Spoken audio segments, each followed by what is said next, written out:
Hello, everybody. My name is Christopher Saunders, and this is the Connecticut Sports Talent Show, where we talk all things talent in Connecticut. And on today's show, I'm pleased to have a pitcher from Notre Dame Fairfield on the softball team in the circle herself, the sophomore, Judy Tarczali. Judy, it's great to be able to have you on the podcast, and welcome aboard. Thank you. You know, Judy, obviously, what you did last year as a freshman, and we'll get into that obviously throughout the course of this episode, was astounding. But before we talk about your time thus far with Notre Dame Fairfield, I kind of want to go back a little bit to your younger days. The game of softball, uh, typically when sports find a person, it's either through a family member, their father or mother played, etc. The game of softball, how did it find you? So as a kid, I kind of tried everything. Um, I cheered, did tennis, like I did a little bit of everything. And then in third grade, I remember my dad, as a kid, I kind of tried everything. I liked trying all the different sports. And before softball, I didn't really like have a true passion for any of them. And then in third grade, softball was one of the only ones I didn't try. And then so I started and I played, and then that year I was pitching for fun because my coach kind of let whoever wanted to try pitching pitch. And then it kind of just went from there. Really? So when you were pitching, obviously you didn't really know what you were doing because the game was new to you. Uh, did you always because I've watched as far as the videos that you post on Twitter of you pitching, and I made the comments how like lightning quick your arm is, how fast. Like that's the kind of stuff that's not everybody has that. It's a natural ability. You have that. Did you have that at a young age as well? Um, I'm not really sure. I don't really I mean, when I started, it was just I kind of did it because it was like the cool thing to do. Mhm. But I mean, then I started seeing coaches and um I don't really know. It's always kind of been the same. It's kind of always been there. It just got progressively Yeah. better as you got older. Yeah. Okay, interesting. So as you started to progress through the game of softball, at what point did you start to take it serious? Because, like you said in the beginning, you were just having fun. You didn't know what you were doing. But at what point did the lights start to go off? Um, it was definitely I don't know if it was so much from what I saw, but my dad definitely saw something. And I started travel when I was 10. Um, I was on a pretty solid team, and then from there I went to a different team. I stayed with them for a few years. And then during middle school, like our little league like all-star team went to World Series. Um, and we lost 3-2 against Pennsylvania to go to Oregon for like the actual like World Series. But definitely around fifth and sixth grade, I realized it was definitely something I wanted to like make more of a priority. So Would you say that with all the success, obviously, that you've had now in your young career, because you're only a sophomore, but being through the times, like you said, when you were 10, traveling around, losing to Pennsylvania in the championship and the, Little League World Series to go to Oregon, et cetera, to be a part of that, do you feel like that kind of helped, not just in your development, but kind of also to your confidence from the circle? yeah, I mean, I've always been more I've always been kind of like mentally strong when I'm in the circle, Hmm. um, which has definitely helped a lot. Um, I feel like a big thing for me with going to Notre Dame is I was always the underdog, and by going to Notre Dame, I kind of got to start fresh, and it was kind of like I love the competition of competing with other girls, but it was almost like I could do something for me and prove to people that I am what I like want to show everyone. If that makes You, sense. you say you're the underdog. What do you mean by that? And why do you feel that way? Um, so with the Travel and Little League in Milford, um, it definitely there was two other pitchers my age. So it was me and then two others, and we were always neck and neck. Um, it was always like on our little league team that went to regionals, it was the three of us all together. We always kind of split time. And then a big thing for me is in that tournament specifically, I threw a lot of the innings because I kind of I wouldn't say separated myself, but I kind of wanted to prove myself a little bit more. So that kind of gave me a little bit more motivation to prove that I'm not I'm not as I don't really know how to word it. Um I don't know, like I'm at their level and I'm not like looked down upon. So would you say in some instance that that kind of put like you feeling as far as the underdog, having that chip on your shoulder when you're going through the tough times, when maybe you're having a tough inning, or like this year when there were some things that happened off the field, Mhm. that were out of your control. Do you feel like that kind of helped as far as to get through that because of the mentality that you have? It definitely did. It made things easier for me because um like this year especially I kind of focused on the mentality control what you can control.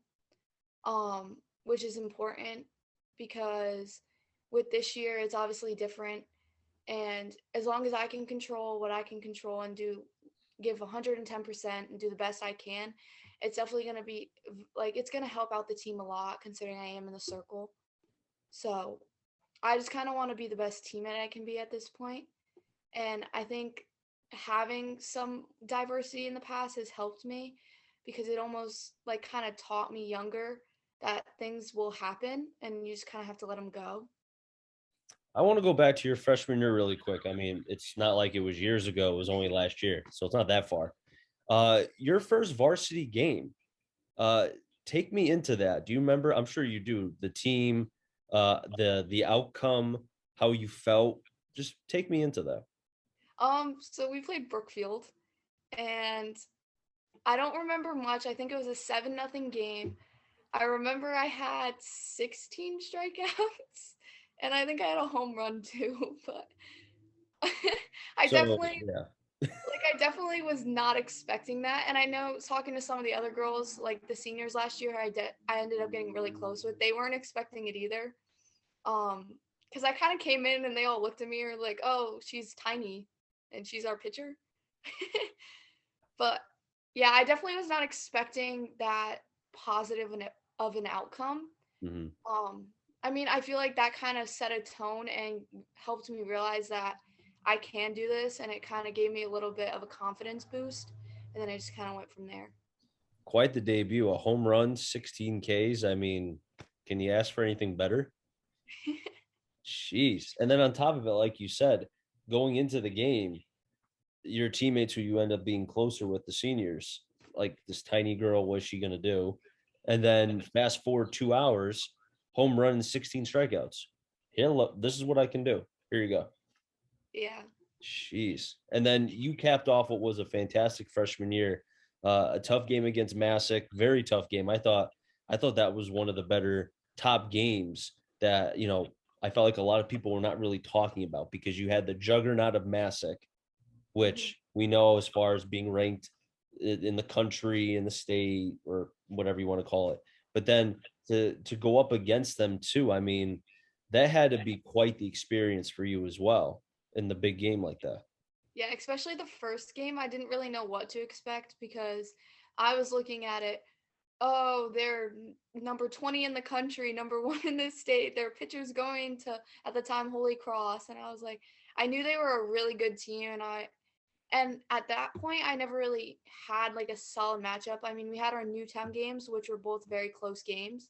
Hmm. And I didn't really know what to expect out of Massac. And then after that game, when it was a 2-1 game, the first one as well, it just kind of, even though it was a loss, it definitely was a good loss because it was very positive. Like, it was, I don't know, it was very positive for the team as a whole. For you specifically, as you were going through your freshman year, and you strike me as someone that kind of has the intellect and sees things a little bit different from an older, an old soul in a sense. You kind of see things from a different perspective. Uh, what would you say were things that you were able to really kind of take with you into this year and for years to come from your freshman year? Okay, so I feel like the leadership thing I knew was going to be an important thing for this year, and I know last year having Mac as our leader um was definitely big. So I knew almost needed to step into that role with having a young team. So being able to have almost her to look up to kind of helped.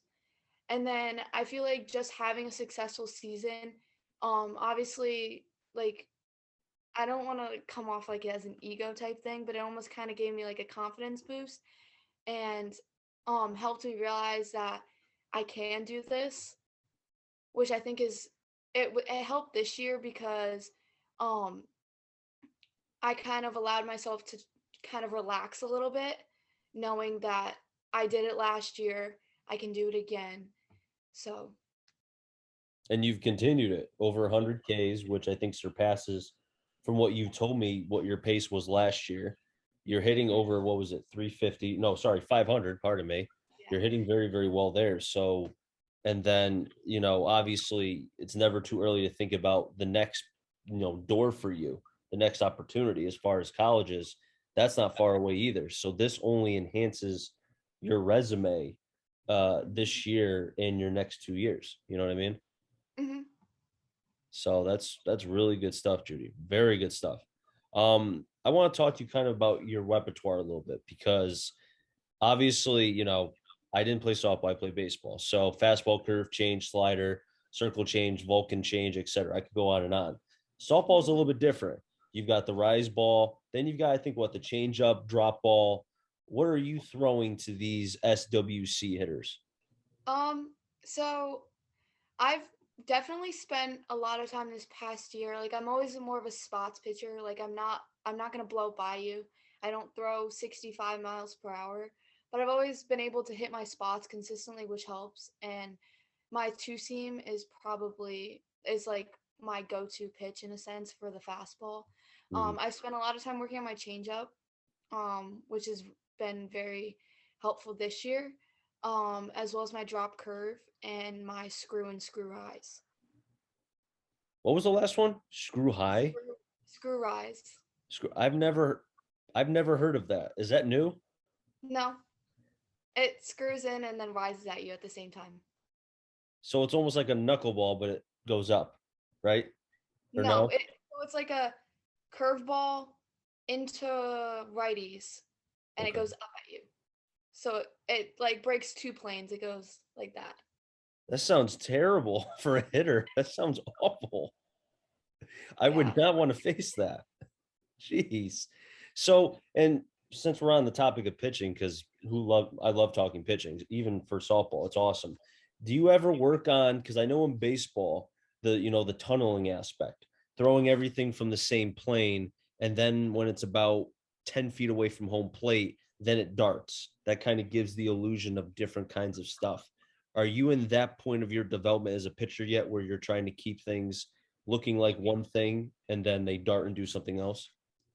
Yes, that's definitely something I work on with my pitching coach is keeping the break like tight so it's stays the same and then it breaks last minute, which is definitely huge because if it breaks early, you're not going to get anyone to bait on it. Mm-hmm. So, but yeah, I've definitely worked on that a lot. And your two seamer, is that a pitch that you can, because you're a right-handed pitcher, so obviously a two seam could be the front door to a righty, a back door to a lefty. Are you able to kind of throw it to both sides of the plate? Yes. That's like my go-to pitch for like I throw that instead of a fastball. Um, I definitely moves. It has different spins certain days, but it definitely moves almost like a curveball in a Mm-hmm. sense, but I'm able to spot it on all planes and corners. Was there a game this year where your stuff was just not to par, like it wasn't at your peak, where then you had to try to figure out, okay, my stuff's not here. I need to figure out how to get through this game. Have you had a game like that thus far this year? I mean, I wouldn't necessarily say a game where myself was working it, Mhm. But there's definitely like the Windsor game the other day. They were usually my out pitch has been my changeup or my screw eyes this year, and they were not baiting on my screw eyes at all. So I kind of had to figure out another out pitch. Mhm. Um, so at that point, I went to my drop curve, which was my strikeout pitch for the day. Mhm. But yeah. But see, right there, you just learned something when you didn't, and it's not even so much that your pitch wasn't there, they just weren't biting. So now it's like, okay, what's the next pitch I can figure out? Or better yet, what's the next pitch that I have in my repertoire that I can utilize? And you were able to, figure that out, Hmm. which is really good. And that's, again, another step in your development. You know what I mean? As far as the game of softball itself, because there's so many pitchers in the circle who it's just I would not want to face them. Obviously, you've got I think Katie from Massick, if I'm saying the name right. Obviously, the St. Joe's pitcher, because we were talking about that earlier. There's many, many more, and I could go on forever. Um, do you feel like that you because a lot of people I feel like don't mention your name, and I feel like they should. Do you take offense to that, or are you just like, earlier when you said you're the underdog, you like to be the underdog so that way you can prove more people wrong? Um, it doesn't really affect me. I don't really like to pay attention to like the media in a sense and what people are saying about the things I'm doing. I kind of just focus on myself and what I can do. And then eventually I'm going to get the notice. And if I don't, it's not really the end of the world because I'm still doing what I wanted to do. At some point, I feel like you can only strike out so many people, win so many games before someone has to pay attention, right? I mean, no, seriously though. I mean, for what you did last year, you should have gotten more attention. This year, you're doubling up on it, and it's I understand the publicity and whatnot, but there's enough to be able to feed, you know what I mean, to feed the people. And it's I don't know. I feel like there should be more, attention towards you in the program as well. Even with what happened earlier, there still should be a lot more attention. You know what I mean? Hmm. But anywho, Judy, it's great to be able to have you on here. I really do appreciate it. Before I let you go, uh, obviously the success of the team. You guys are on a 5-game win streak. Um, what are the goals for the remainder of the regular season? What are your guys' goals? Our goals are definitely to stay consistent. Mm-hmm. Which has kind of been almost one of our problems this year is we need to limit the errors behind like in the field. Um, but definitely consistency, and then our bats are starting to pick up, which helps a lot. Our small ball game has been been more consistent. So I would definitely just say our big like theme this year is kind of consistency, and then kind of smaller things like everyone has their individual goals and things they have to do, but definitely everyone staying consistent. And how about for yourself? Um, I would say definitely kind of the same thing is kind of consistency, which I don't necessarily have the biggest problem with, but definitely continue to control the things I can control. Um, because I know like errors come, things happen. So if I focus on myself, keep the right mindset, then we should be able to be in almost every game. Judy, it's great to be able to have you on the podcast, as I mentioned before. Best of luck the rest of this season and, continued success. And I look forward to being able to see the growth as, I saw last year and then the next couple years as well, because the future is as high as the ceiling can go for you. Seriously. Thank you. No problem. That wrap things up here in the Connecticut Sports Talent Show. So until next time, stay safe. Remember, CT stands for Connecticut Talent. I'm our Judy and find them all. Enjoy the rest of your day, everybody, and be well.